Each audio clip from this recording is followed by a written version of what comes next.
O Kalec é, sem dúvida, um dos maiores economistas do século XX e, na minha visão, ele não tem o devido reconhecimento, não é?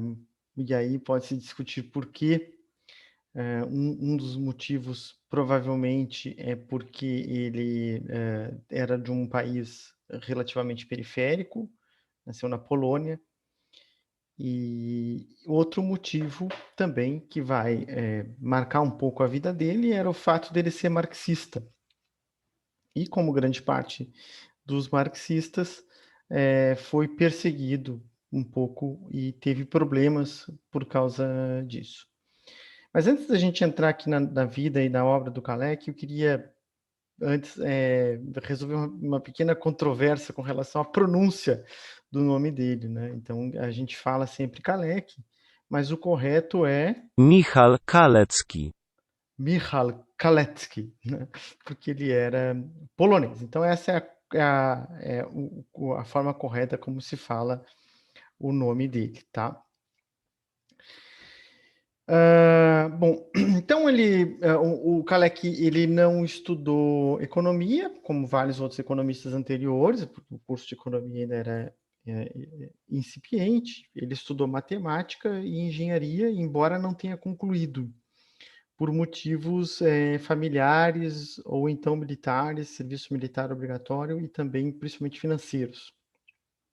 Ele recebeu uma bolsa de estudos na Suécia e migrou posteriormente para estudar, não é? Mas ele acabou migrando para o Reino Unido, porque ele já vinha fazendo alguns escritos, não é, sobre economia e descobriu que tinha um professor que estava trazendo novidades interessantes que eram parecidas com as ideias dele, não é? Que era o Keynes. Então ele tentou se aproximar desse núcleo de Cambridge. Ele foi próximo da John Robinson, que era pupila, não é? E também fazia parte desse núcleo de Cambridge, que estavam trazendo outras questões com relação à economia. Ele participou desses núcleos de estudo, tanto em Cambridge quanto em Oxford. Ele trabalhou também na London School of Economics, mas ele não foi muito bem aceito. A relação dele com Keynes não foi muito boa, porque o Keynes tinha uma certa aversão a ele, porque ele era marxista. Então, o Kalec era marxista. E então tinham questões políticas e também, não é, na verdade, o Kalec escreve antes do Keynes, não é? Então, ele era um keynesiano antes de Keynes, mais um, não é? Aquela coisa que eu sempre falo, um keynesiano antes de Keynes. Na verdade, as ideias do Keynes são relevantes, são alterações, mas são ideias que já estavam presentes em autores anteriores, tá?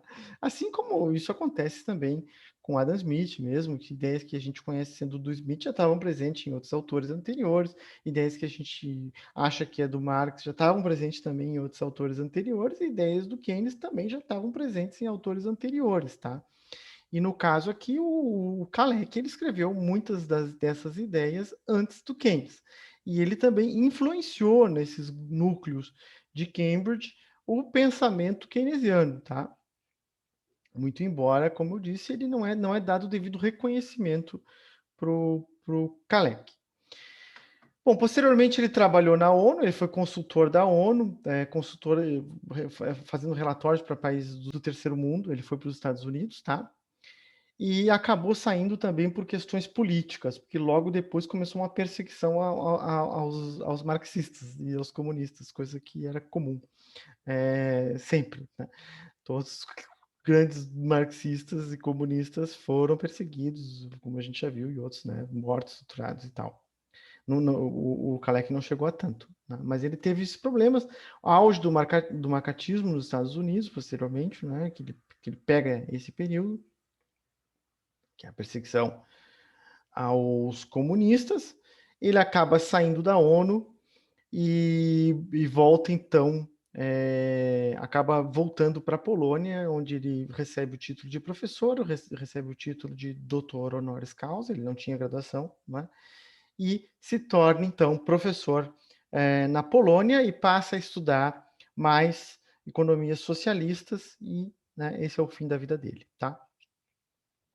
Então ele estudou sobre economias capitalistas desenvolvidas, que são os principais trabalhos dele, teorias de flutuação econômicas, não é? Estudos de dinâmica econômica, que é o livro dele, que é clássico, né? Teoria da dinâmica econômica, né? Que está inclusive entre os economistas, tá? E ele escreve também sobre economias subdesenvolvidas e também sobre economias socialistas. Bom, então vamos lá para o pensamento dele propriamente dito. Primeiro, o seguinte, ele está dialogando com os neoclássicos, né? Então, o que os neoclássicos diziam, não é? O que eles diziam, né? Que a economia tende ao pleno emprego, tá certo? Ou, dito de outra forma, não existe desemprego, né? Só existe desemprego em situações que o salário está alto, né? Então, o que tem que fazer para aumentar o nível de emprego ou, né, para superar uma crise? Reduzir o nível de salários, né? Então, é uma coisa que os liberais, né, têm fetiche, né? É o maior desejo aí é sempre reduzir o salário, né? Se reduz o salário, os problemas estão resolvidos, tá? Porque à medida que reduz os salários vão, quer dizer, os trabalhadores vão aceitar salários menores, né, porque está mais baixo, e afinal de contas aceita voluntariamente. Isso faz, portanto, com que os custos dos empresários caiam, caindo os custos, aumenta a produção. Não é? Então, se existe desemprego, na visão dos neoclássicos, é porque o nível de salário está muito alto. Né? Então, aqui nós tínhamos o contexto que ele estava vivendo, era o contexto que ele pensou, escreveu e produziu, era o contexto da Grande Depressão e da Segunda Guerra Mundial. Tá? O que tinha na Grande Depressão? Uma crise profunda. O que os economistas liberais tinham a dizer sobre a crise? Bom, na concepção do liberalismo não existe crise, né? E o mundo estava numa crise enorme. Isso faz com que o pensamento liberal entre em crise, não é? Também, junto com a crise do capitalismo liberal, o liberalismo entra em crise e o próprio capitalismo também, tá? Então, a solução que eles tinham que é reduzir salários. Se os salários forem flexíveis, haverá aumento do emprego, não é? Por exemplo, salário flexível significa ele cai, né? Quando tem desemprego. Haverá aumento do emprego, aumento da produção e a economia volta ao pleno emprego, tá? Então, o que tem que fazer para aumentar um nível de emprego? Reduzir salários. Que é a ideia que está presente até hoje no pensamento liberal, né, de que o salário mínimo, por exemplo, gera desemprego, né, aquela ideia que essa é que está por trás, né, porque os custos sobem e o empregador, no caso, vai deixar de empregar alguém que poderia empregar por um salário menor e que teria pessoas disponíveis a trabalhar por esse salário. Bom, o Kalec, é evidente, discorda dessa ideia, tá? E também ele discorda da ideia que está por trás dos modelos neoclássicos, do pensamento neoclássico, de que a economia está em concorrência perfeita. Eu recordo mais uma vez, concorrência perfeita não é meramente concorrência. Concorrência perfeita significa livre entrada e saída de firmas, setores mais lucrativos entram firmas, setores mais lucrativos entram firmas e menos lucrativos saem firmas, não é? E não apenas isso, a própria concorrência faria com que os preços sejam iguais aos custos, né? Preço igual ao custo marginal, que a gente aprende lá em microeconomia, né? Preço igual ao custo marginal. Bom, isso não faz sentido no pensamento do Kalec, não existe concorrência perfeita. Existem oligopólios, né? Existe o que ele chama de grau de monopolização. Né? A economia não funciona em concorrência perfeita, os preços não são iguais aos custos. Na verdade, o preço é formado pelos custos, quando a gente está falando de custos, é basicamente salário, né? Lembrando lá do Ricardo, salário e. Só que no caso, o que ele está dizendo? Que além do salário, tem o lucro extraordinário, o markup. Tá? Então, preço é igual a custo mais markup. Não é? E além disso, a ideia de que a economia está sempre no pleno emprego não se observa, né, na concretude da coisa. E para o Kalec, ele diz: olha, esse o pleno emprego é uma situação excepcional. Né? Na verdade, o que a gente observa é uma capacidade ociosa crônica, tanto do ponto de vista do capital, ou seja, a possibilidade de aumentar a capacidade produtiva, quanto do ponto de vista do emprego, né? O nível a existência do desemprego, tá? Isso se dá pela concentração industrial, né, que é da própria dinâmica do capitalismo. Isso já estava presente em Marx, né, na década de 40 do século XIX. Tá? Então, não existe concorrência perfeita, os preços não são iguais aos custos e a economia não tende ao pleno emprego. Tá? Então, ele está rompendo completamente, ou não rompendo porque ele nunca foi associado, mas ele está indo no sentido inverso da lógica da lei de Sé, que é o que unifica o pensamento liberal. Né? A lei de Sé, está lá os neoclássicos, os utilitaristas e todos os liberais com a ideia de que a economia tende ao pleno emprego, que a oferta é que gera a demanda, né? Que a poupança é que gera o investimento, supply side economics. Tá? Ele está aqui do outro lado. E ele diz o seguinte: olha, o grau de monopolização determina a distribuição de renda, né? Que é P e W. A gente vai ver um pouquinho mais sobre isso à frente. E esses markups, né? O markup, então, é o grau de monopolização, né? Oscilam. Então, não apenas o grau de monopolização, mas também a fatia ali do preço, tá certo? O preço vai ser igual a custos mais markup, né?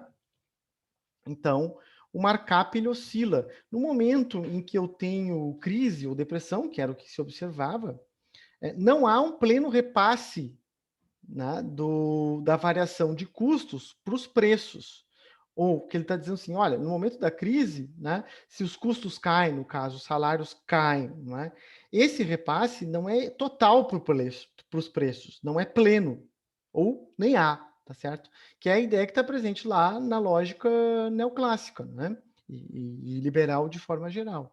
Se caem os custos, os preços caem porque a concorrência é perfeita e preço igual a custo. Né? Ele está dizendo, não, né? Não. O preço é igual a custo mais o markup, mais o lucro, né? O lucro extraordinário. Qual é o objetivo da produção? É lucro. Se cair os custos, o empresário vai dizer, que bom, né? Não vou repassar isso para os preços, ainda mais se eu tenho numa economia oligopolizada, tá? Então, se eu tenho um grau de monopolização grande, por que eu vou reduzir os preços melhor? Porque cair os custos? Eu vou aumentar o meu lucro. E, afinal, o objetivo da produção capitalista é o lucro, tá certo? E não vender mais, né? Não é vender mais e nem produzir mais. É obter lucro. Né? Então, se os custos caíram e eu tenho um grau elevado de monopolização, que bom, né? Ou seja, o Kalec ele vê uma certa rigidez dos preços a longo prazo, tá? Bom, então aprofundando um pouco mais aqui, ele é marxista, ele parte dos esquemas de reprodução do Marx, mas também do material de Rosa Luxemburgo, tá? Então ele avança no pensamento aqui e também Turgan Baranovski, que ele cita bastante. Só que ele faz uma diferenciação, né? Lá nos esquemas de reprodução do Marx tinha o D1 e o D2, né?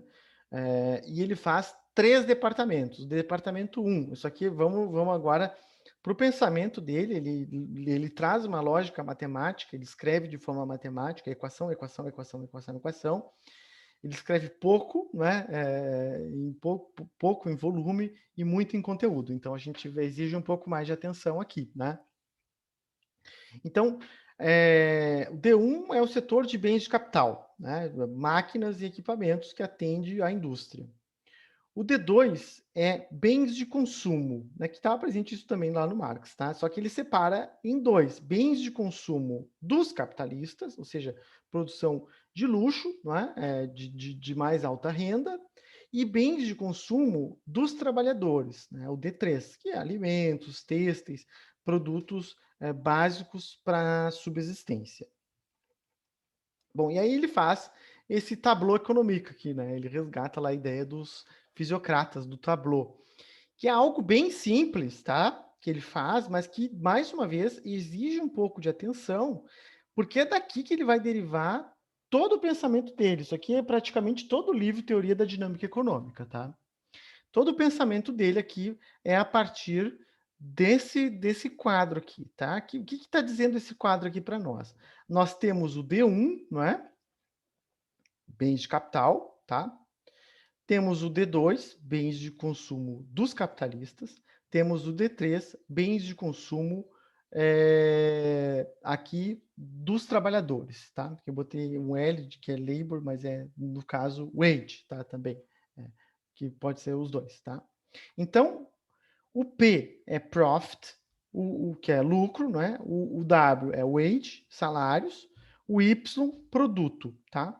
Então, vamos lá, né, para o pensamento aqui, que vai, como eu disse, complexificando um pouquinho, então vamos prestar atenção.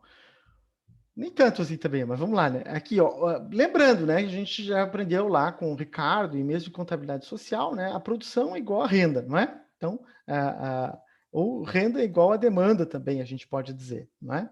Que é igual à produção, tá? Então, o profit, né, e o wage, os salários e lucros, vai me dar o produto. A produção, né, é salários e lucros, né, que é o Y, tá? Então, preço igual a salários mais lucros, isso estava presente no Ricardo, né? E a contabilidade social normal, né, tá? Muito bem. O setor de bens de consumo dos trabalhadores, né, tem o lucro e o salário dos trabalhadores. Toda essa produção, né, vai me dar o consumo dos trabalhadores, é claro, porque tudo aquilo que foi produzido, né, produção igual a consumo, né? Então, esse setor atende aos trabalhadores. A produção, né, desse setor, que é lucros e salários do setor, vai ser igual ao consumo dos trabalhadores. A produção desse setor de bens de consumo dos capitalistas, que é lucros e salários, né, desse setor, vai ser o consumo dos capitalistas. E a produção, né, do setor de bens de capital, né, investimento, máquinas, equipamentos, que é lucros e salários desse setor, né, isso vai dar um investimento, tá certo? Investimento agregado. Formação bruta de capital fixo em contabilidade nacional, né, é igual a, né, a investimento, né, e no caso aqui, que é o departamento 1 de bens de capital, tá? Então, nós temos aqui que profit wage, né, salários e lucros é igual a produto, tá? E também, né, que aqui as equações, né, produto é igual a profit mais wage, salários e lucros, que é também igual à demanda da economia. Aqui eu tenho uma economia sem Estado e sem setor externo, né? Então, a demanda da economia é o quê? Investimento e consumo, né? Consumo dos capitalistas e consumo dos trabalhadores. Então, eu estou dizendo que renda é igual a demanda, que é igual a produto, tá? Contabilidade social básica, nenhuma novidade, tá? E aí ele constrói duas hipóteses, né? A hipótese, apenas duas, que são hipóteses bem simples, mas que vão ter desdobramentos lógicos importantes. A hipótese 1 é que trabalhadores não poupam. Ou seja, tudo aquilo que eles ganham, eles gastam, né? Ou seja, os bens de consumo do setor do trabalho, né, para atender os trabalhadores, vai ser vendido, vai ser igual, não é, ao montante de salários na economia. Isso quer dizer que W, wages, né, o W é igual a consumo dos trabalhadores, ou seja, não poupou, não é? Consumiu tudo. O trabalhador ganha pouco, ele gasta toda a renda consumindo. Essa é a hipótese. Tá? Portanto, os trabalhadores gastam tudo aquilo que ganham. Né? Essa é uma frase conhecida dele. Os trabalhadores gastam o que ganham.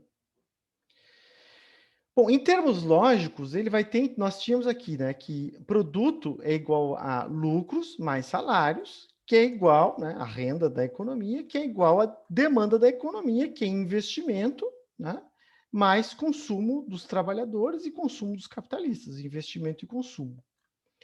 Como, né, o consumo dos trabalhadores é igual ao nível de salários, nós temos que W é igual a CW, portanto, podemos cortar nessa equação.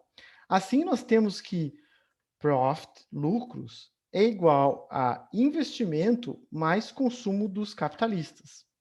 Aqui ele não fez nada, ele só construiu uma hipótese de que os trabalhadores consomem tudo que ganham e contabilidade nacional básica, né?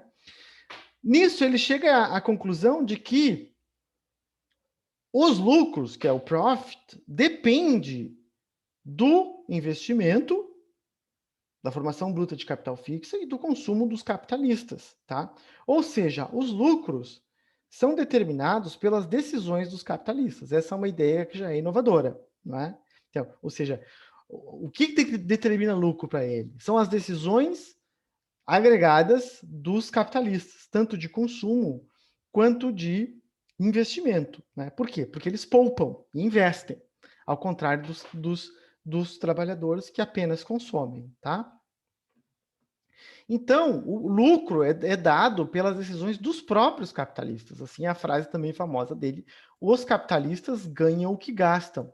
Não que eles decidam, não é, isso coletivamente, não é? Mas, no agregado, o lucro de todos os capitalistas depende da decisão de todos os capitalistas. As decisões de investimento e de consumo deles vão determinar o lucro da economia, tá? Essa é uma ideia inovadora. A segunda hipótese dele, que é uma hipótese também bem simples, é de que a distribuição de renda é dada. Ou seja, ele está imaginando que não há variações na participação dos salários, ou supondo aqui, né, um modelo, em que não há variação da participação dos salários e dos lucros. Lembrando, produção igual a salários mais lucros. Preço igual a salários mais lucros, tá? Então, aqui que a gente chega nessa contabilidade geral, né? Então, aqui ele vai chamar aqui de W sobre Y, né? A participação dos salários nos lucros, que a gente chama hoje de distribuição funcional da renda, calculado pelo IBGE e congêneres, né? E o P sobre Y, que é o profit sobre a produção, né? A participação dos lucros na renda. Ele está imaginando que são fixos, estão dados. Não tem distribuição de renda nesse modelo. Redistribuição, tá? Como a gente sabe, lembrando mais uma vez, né, as ideias básicas aqui, produção igual a markup mais salários, tá? Isso que ele está colocando aqui, que é custos dos salários mais o lucro dado pelo grau de monopólio da economia. Ele está dizendo, então, que renda é igual, né, a profit mais wage, né, salários e lucros, né? Que é, não é que ele está dizendo isso. Isto é assim, né? Tá certo? Ok? Bom, então vamos avançar aqui nas equações, né? Lucros, então, a gente tinha visto, é determinado pelo nível de investimento e pelo consumo dos capitalistas, tá?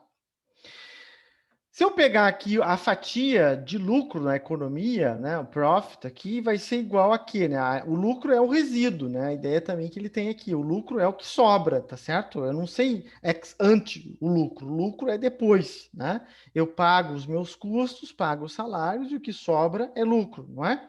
Então o lucro é ex post, tá? Depois que eu sei qual é o nosso lucro. Então, a fatia dos lucros é o quê, né? Na produção. Aqui é a produção, que é igual a renda, que é Y. A fatia dos lucros é 1 menos a participação dos salários na economia, W sobre a relação aqui W sobre Y vezes Y, né? Ou seja, 1 menos a taxa de participação dos salários vezes a produção total, não é? Essa é a fatia dos lucros na economia. Então, rearranjando aqui essa equação com a fatia dos lucros, nós temos que 1 menos W sobre Y vezes Y é igual a investimento mais consumo dos capitalistas, que nós tínhamos visto antes.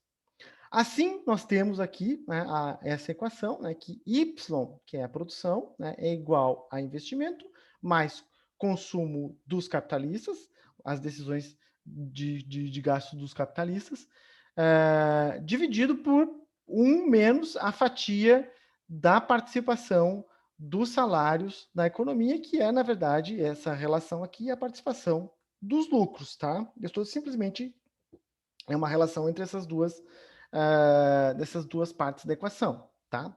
Isso quer dizer o quê, né? O que ele está dizendo aqui com essa equaçãozinha, que ele coloca um monte de equação para cima e para baixo e vai chegando a conclusões que são absolutamente lógicas, não é?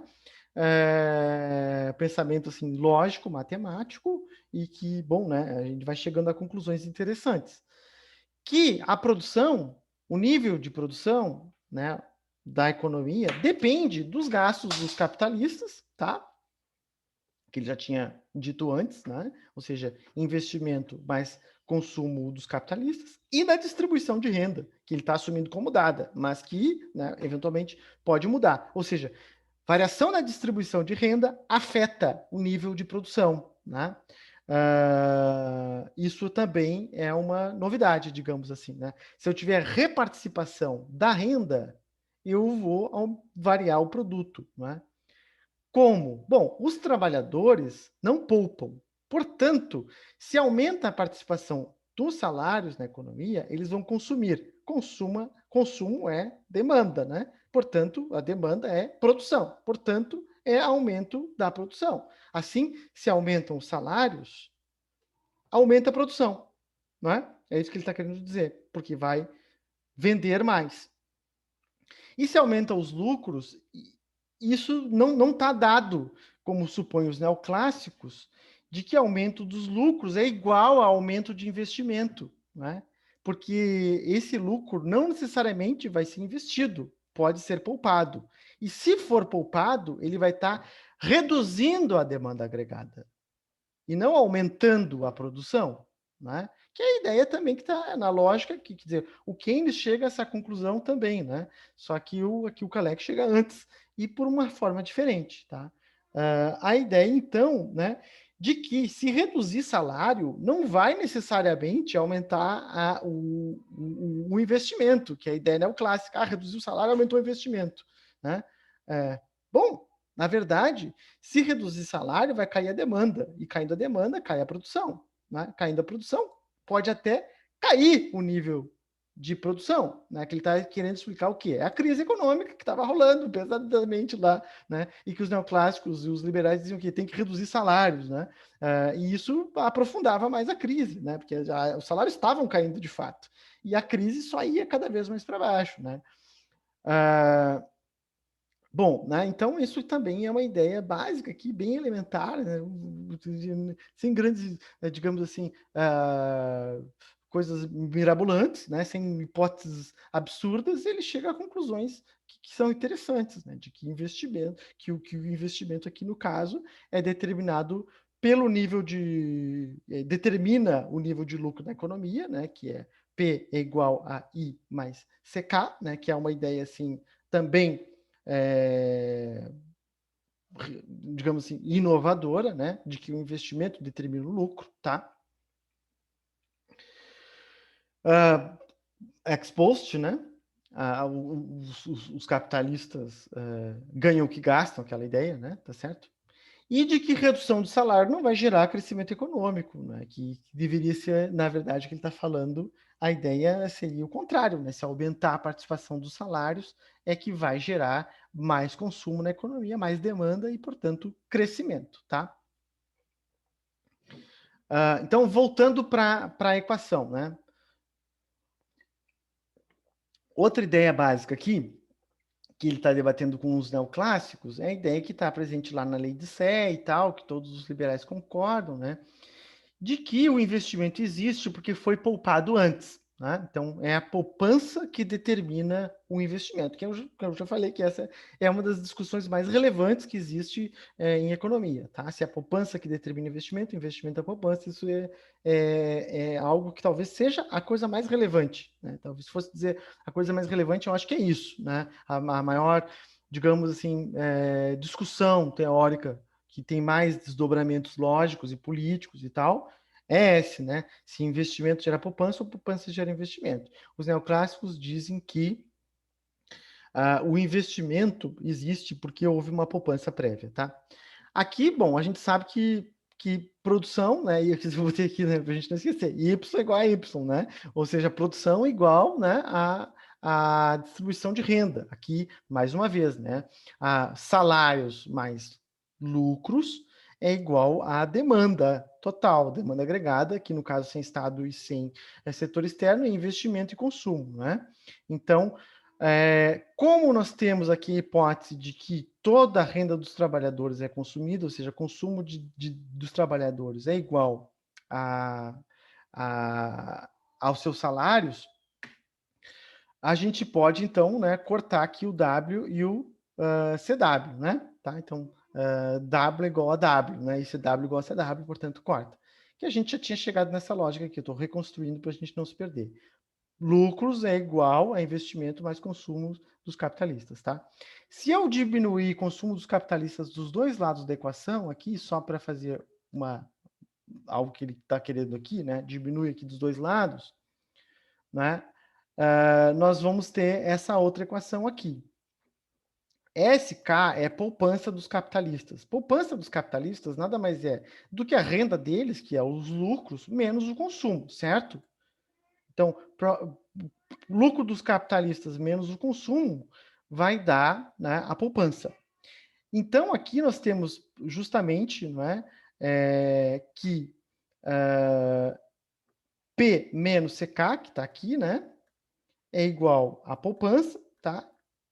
E aqui, cortando, né, o CK, que é igual ao investimento, ou seja, poupança é igual ao investimento, que é uma lógica contábil, não é? Só que aqui, no caso, o investimento é resíduo, tá certo?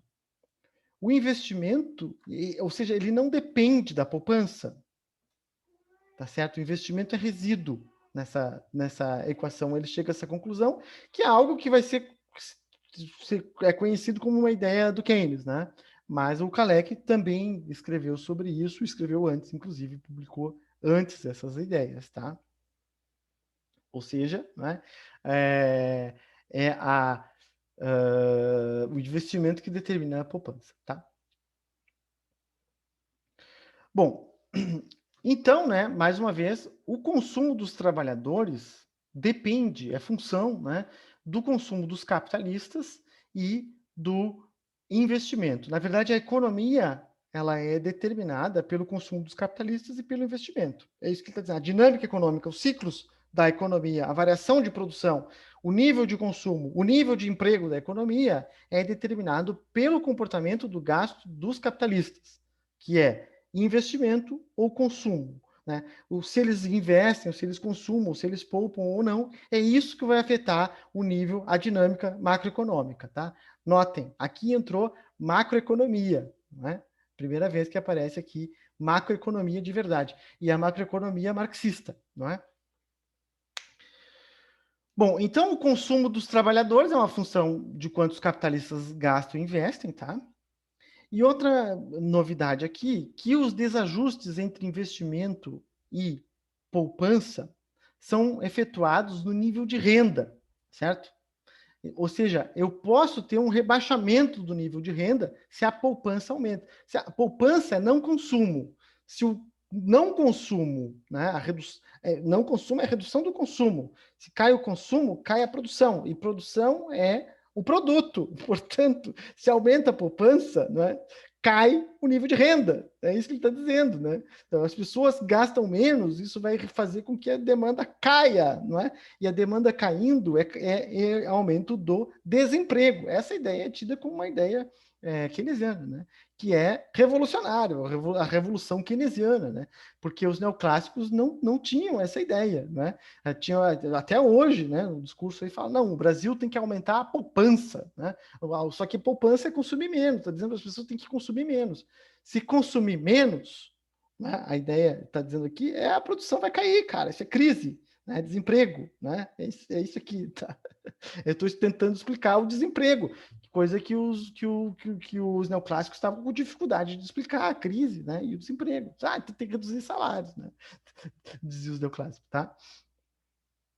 Então, um excesso de poupança reduz o nível de produção, né? Aqui uma ideia que tá certo que é isso que eu estava falando, tá? Ou seja, não existe garantia nenhuma de que a economia está indo para o pleno emprego. Muito pelo contrário, né? O pleno emprego é uma situação excepcional. É muito provável que haja pleno emprego. O mais provável é que haja desemprego, né? E mais do que isso, eu posso ter uma situação de equilíbrio abaixo do nível de pleno emprego, né? Que é uma ideia que também está presente no Keynes, né? Então, na verdade, o Keynes, o Kalec, ele, como eu disse já, né, diversas vezes, eles chegam a conclusões semelhantes por caminhos diferentes, tá? Diga-se de passagem que essa ideia também da demanda está presente no próprio Marx, né? Então, a ideia da importância da demanda está presente no Marx, já, quer dizer, é mais antiga, né? Não é uma ideia meramente keynesiana, não é keynesiana. Tá, é claro que o Keynes e seus os pensadores keynesianos e tal desenvolveram essa ideia, né? Por caminhos diferentes, mas isso já estava presente no Marx e estava presente no Kalec, tá? Então, existe possibilidade de equilíbrio, ou seja, de produção, né?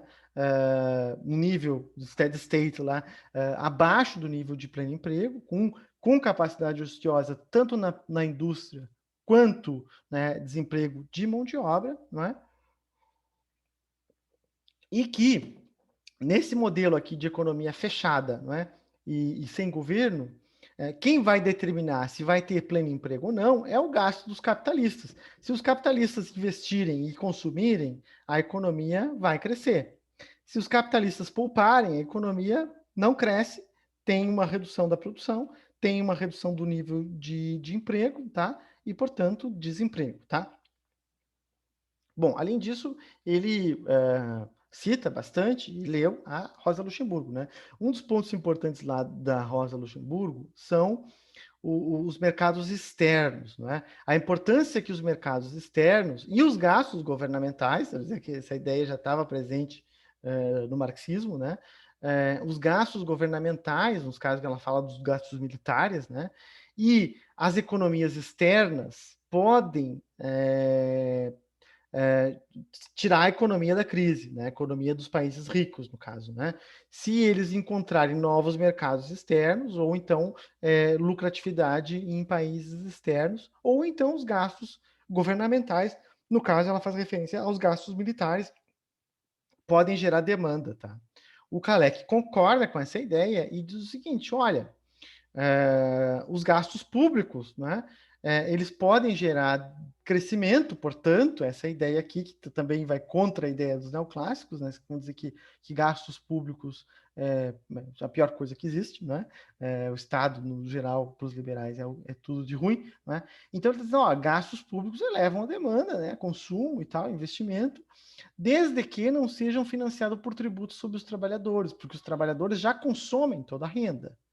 Se você tributa os trabalhadores para gastar através do Estado, você vai estar trocando 6 por meia dúzia, né? Agora, se você tributa aqueles que não gastam sua renda, aí sim você está aumentando a demanda agregada e, portanto, gerando crescimento. Então, você pode gerar crescimento econômico. Olha só a novidade relevante aqui que aparece, que é uma ideia nova, tá? Aqui, lembrando, a gente está falando aqui de década de 40, década de 30, tá? Você pode gerar crescimento econômico através de gastos públicos, ou seja, através de déficit público. Portanto, déficit público gera crescimento econômico, tá? E não precisa atender a ideia dos liberais, o Estado tem que gastar menos, né? Não, se você quer gerar crescimento econômico, o Estado tem que gastar mais. Ou então tributar os capitalistas que poupam, né? Tá? Bom, então, assim, os principais elementos aqui que o Kalec nos traz, né? Bom, o nível de renda não é automaticamente determinado pelo nível de capacidade produtiva, que é a visão do Supply Side Economics, que é a visão da lei de Sé, não é? Ou seja, a produção, o nível de produção não é dado, né, pelos fatores de produção, né? Tá, tem que estimular os fatores de produção, que é algo que está presente até hoje no pensamento. Aqui tem uma pessoa que quer aparecer também, né? Olha lá, tá, pronto, já apareceu. Não precisa sair da volta aqui, a gatinha. Tá, a produção, né? Ela não é dada o nível de produção não é dado apenas pelos fatores de produção, o nível de renda, tá? O nível de renda depende da demanda, né? Então, a ideia de que a demanda importa, tá certo? Que é uma novidade, né? Que está presente no Keynes e está presente no Kalec também, né? O nível de renda é determinado principalmente pela demanda. Não é meramente a oferta, que é algo que, como eu estava dizendo, né? Essa ideia de que é só oferta, os supply side econômicos, né? Ela está presente em tudo, né? O Brasil tem que estimular a produtividade dos fatores de produção para gerar crescimento econômico, né? Não importa a demanda, né? A rigidez distributiva, ou seja, a participação, a fatia que cabe aos lucros, a fatia que cabe aos salários, é determinada, relacionada, né, com o grau de monopólio da economia, que a ideia não existe concorrência perfeita, tá? Existem oligopólios, e o volume, a grandeza desses oligopólios é que determinam a participação dos lucros e a participação dos salários. A elevação da participação dos salários na economia, isso também é uma ideia importante aqui, tá? A elevação da participação dos salários na economia, a fatia dos salários na produção, não afeta o nível de lucro, né? Por quê, né? Porque o lucro é dado pelo markup, pelo grau de monopólio da economia. O lucro é custos, preço dos salários, no caso, mais o markup, tá? Então, o grau de monopólio é que determina o lucro, tá? E não o nível de salário. Portanto, se aumentar o salário, isso não vai afetar o lucro, porque, né, vai afetar o quê? O nível de renda, porque à medida que aumenta o salário, o consumo sobe. Aumentando o consumo, aumenta a demanda. Aumentando a demanda, aumenta a produção, tá? O markup, ele faz transferir esses custos, né? Aqui uma ideia também importante, que ele diz que queda dos salários não gera um emprego, né? Que é a ideia aqui dos neoclássicos, né? O que tem que fazer para sair da crise, né? Tem que reduzir os salários, que é o fetiche aí dos liberais, né? Bom, isso não vai gerar aumento de produção, né? Então, não é a solução reduzir os salários. Os neoclássicos falam que o mercado de trabalho tem que ser flexível, né? Se fosse flexível, não teria desemprego e geraria mais crescimento, né? Mas o aumento do markup, esse sim, né? Se aumenta o markup, se aumenta o grau de monopólio da economia, isso faz com que caia o nível de renda, eventualmente. Por quê? Porque os capitalistas não consomem toda a sua renda, eles poupam. Aumentando a poupança, não é? Eu estou reduzindo o consumo. E reduzindo o consumo, eu reduzo a produção. E reduzindo a produção, eu reduzo o nível de emprego. E reduzindo o nível de produção, eu reduzo o nível de renda, né? Ou seja, se aumenta o markup na economia, isso pode gerar uma queda do nível de renda e uma queda do nível de emprego. Tá? Ele está tentando explicar a crise aqui, né? Que não está presente no pensamento neoclássico, não é? Que eles vão ter que resgatar, vão ter que responder aqui, que a gente vai ver a essas críticas e a próprias circunstâncias de que era uma crise econômica. Você não tem crise, tu olha pela janela, o mundo desabando, né? Não tem desemprego, tu olha pela janela, um desemprego astronômico, tá? Então eles vão ter que responder aqui a essas questões aqui, que depois vai o efeito Pigou ali, que eu citei, mas que eu não vou adentrar aqui porque tá fora do nosso objeto, né? O efeito Pigou vai tentar responder essas questões, tá? Outro ponto aqui é a centralidade do investimento, que é algo que também está presente no Keynes, tá? Que é a ideia de que o investimento que é o que maior determinante do nível de produção e, portanto, do crescimento econômico. E a gente chega numa outra coisa aqui que a gente não tinha falado, né? Que a gente estava aqui numa economia sem Estado, né? E uma economia sem setor externo, né? E aí lembrando lá que Rosa Luxemburgo fala, né, da importância dos gastos para gerar crescimento e também das economias externas, né, para também dar fluidez para a dinâmica econômica e para a demanda, tá? Então o Estado pode manipular a demanda, né? Então, os gastos governamentais, né? Ali nos esquemas dele ele não tinha governo, né? Mas o governo existe e ele consome, né? E ele investe, tá? Então o Estado pode afetar o nível da demanda, tá? O nível de emprego, portanto, tá? Então isso aqui que é uma ideia que é tido como uma ideia keynesiana também, né? Que está no Kalec. Bom, então eu queria falar um outro texto dele aqui, que é um texto que está presente no livro Crescimento e Ciclos das Economias Capitalistas, que é um texto, assim, que é eu sinceramente, eu acho um dos textos mais brilhantes que existem, né? Que é um texto, assim, acho que tem 8 páginas, deixa eu ver, 2, 4, 6, 7 páginas, né? O Kalec, ele tinha esse dom, vamos dizer assim, de escrever muito em poucas páginas. Ele escreveu um texto de 7 páginas, que eu acho um dos textos mais interessantes de economia, né? Na minha opinião, é esse aqui. Que ele fala dos aspectos políticos do pleno emprego, tá? Ele estava num momento aqui de economia de guerra, né? Ele escreveu esse texto aqui em 1942. Bom, então assim, ele diz assim, olha, o recado dele ali no final, diz, olha, o Estado pode gerar demanda, tá? Então a economia não caminha para o pleno emprego, certo? A economia não tende ao pleno emprego, mas ela pode gerar pleno emprego. Através do investimento privado, isso é muito difícil e improvável, não é? Quem pode fazer isso é o Estado. Então por que não faz? Essa é a pergunta dele aqui. Então, o Estado pode gerar pleno emprego, cara, tá? O Estado pode gerar pleno emprego, né? Bom, e por que não acontece? Né? A discussão aqui. Por que os empresários são tão contra os gastos governamentais? Por que existe uma ideologia, né, tão forte de que o Estado não pode gastar? Por quê? Na discussão dele.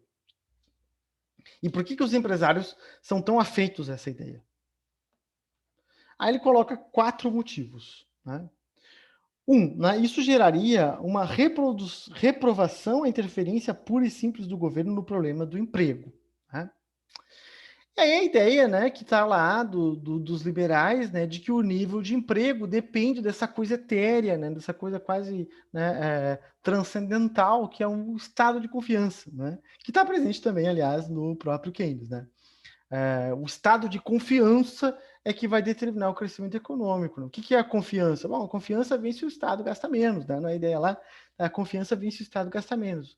Concretamente, o que a gente observa quando o Estado gasta menos? Né? Cai a demanda, gera recessão, tá? Isso é só observar, né? É só pegar. A redução do gasto governamental gera, né, redução do nível de produção, aumento do desemprego, tá?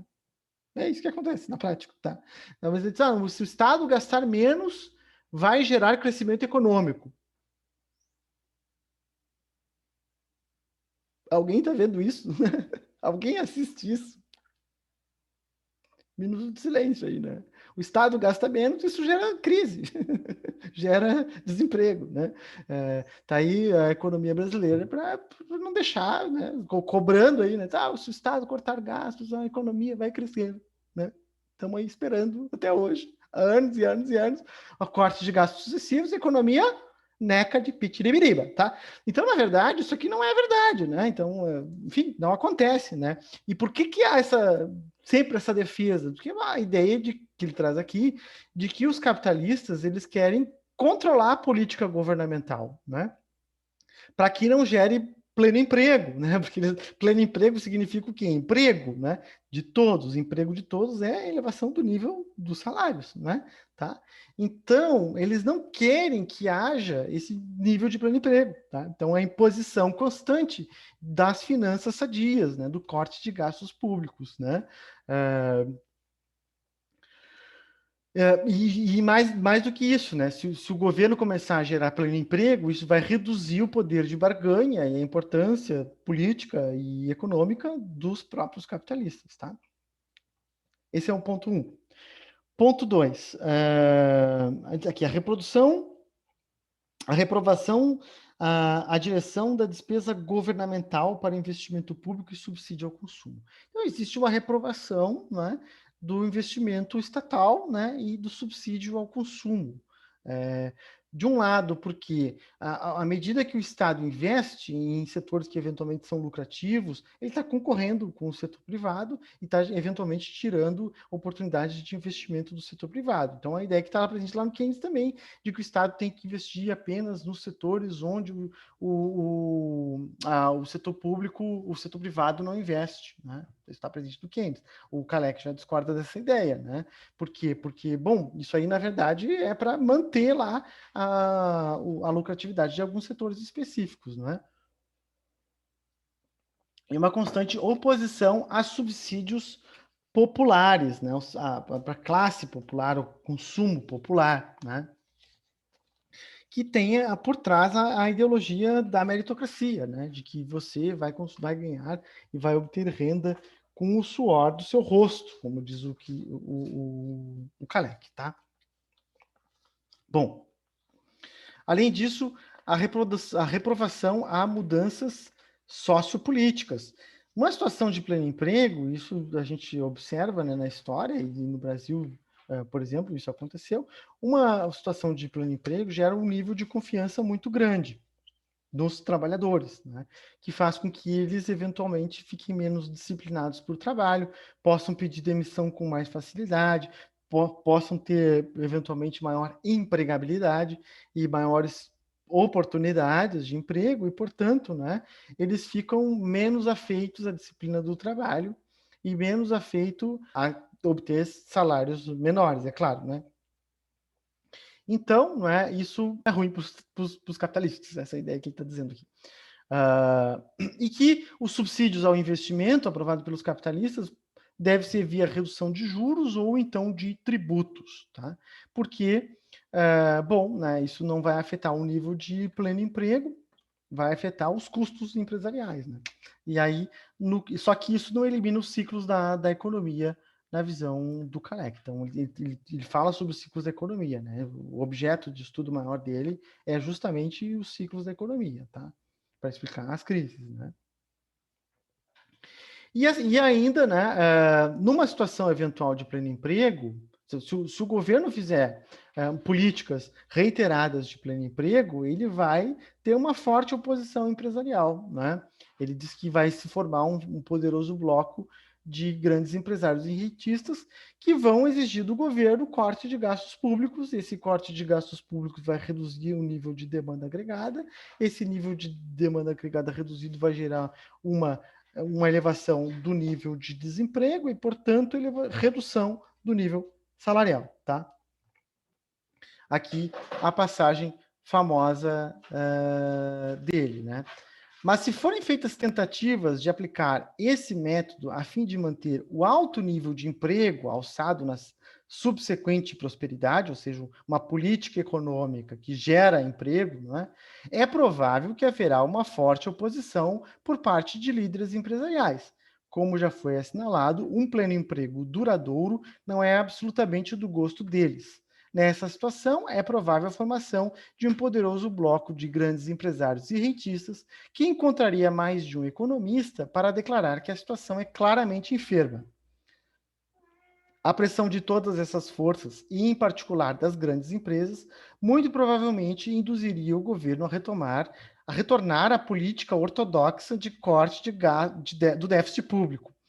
Seguir-se-ia uma recessão, na qual a política governamental de despesa voltaria ao seu próprio sentido, tá? Ou seja, se houver uma política de governo para gerar pleno emprego, que não é a tendência natural da economia, os grandes empresários e rentistas, que não gostam de uma situação em que a economia está no pleno emprego, porque não favorece eles, vão fazer uma pressão para que o governo corte gastos. Esse corte de gastos vai gerar uma recessão e vai reduzir o nível de emprego, portanto, aumentar o desemprego e reduzir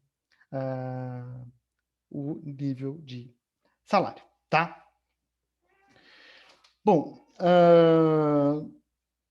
então, assim, muitas das ideias dele são parecidas com Keynes, conforme eu frisei, né? E chama atenção para esses pontos que ele fala da fatia que aumento da fatia dos lucros pode reduzir o nível de emprego, uma oposição grande à lei de Sé, à lógica da lei de Sé, à lógica da concorrência perfeita, à lógica de que a economia caminha para o equilíbrio de pleno emprego e para o crescimento, e uma dinâmica macroeconômica, né? Ele tá trazendo aqui o Keynes é conhecido também por ser o pai da macroeconomia, né? Mas aqui nós temos uma macroeconomia kalekiana, né? Que tem a raiz marxista.